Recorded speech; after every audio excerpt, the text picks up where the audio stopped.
L'un des grands sujets de ce sommet de Bruxelles, Monsieur le Président, c'est la protection de l'environnement. Tout à fait. Et l'Union européenne envisage une loi qui empêcherait l'accès à son marché aux produits issus de la déforestation, comme le cacao par exemple. Or, la Côte d'Ivoire est premier producteur mondial du cacao, et certains rapports indiquent que justement, à cause du cacao, la déforestation a continué ces dernières années. Vous savez, je pourrais faire un long développement là-dessus, mais je peux vous dire que ce n'est pas de l'intérêt de l'Union européenne. Vous savez, le monde est multipolaire aujourd'hui. Si les Européens ne veulent pas acheter notre cacao, il y a d'autres qui vont l'acheter. Si les Américains ne veulent pas acheter notre cacao, il y a d'autres qui pourront l'acheter.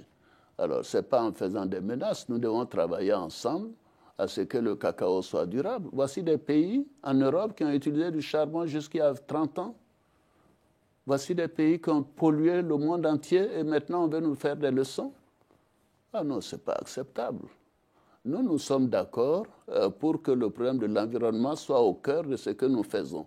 Mais qu'est-ce que l'Afrique représente en matière de pollution? 4%. Et les 96%, quels sont ceux qui le font? C'est les Occidentaux. Et vous vous êtes développés comment? C'est de la malhonnêteté. Alors non, il faut arrêter. Il faut qu'on travaille à trouver des solutions. Vous savez, il faut qu'on se dise que nous avons une génération de chefs d'État, une jeunesse maintenant, qui connaissent ses responsabilités et qui estiment que nous ferons ce qui est bien pour nos pays, pour nos peuples. Nous ne voulons pas l'importation d'idéologie, ni de culture, ni de constitution, etc. C'est terminé ça. Il faut que la considération soit de part et d'autre dans les relations entre l'Europe et l'Afrique.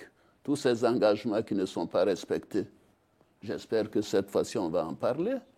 Il faut que les engagements soient respectés. Qu'est-ce que nous avons à faire avec toutes ces pollutions des érosions côtières?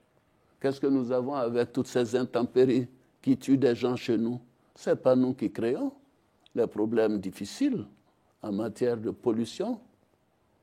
Non, non, écoutez, nous allons en parler.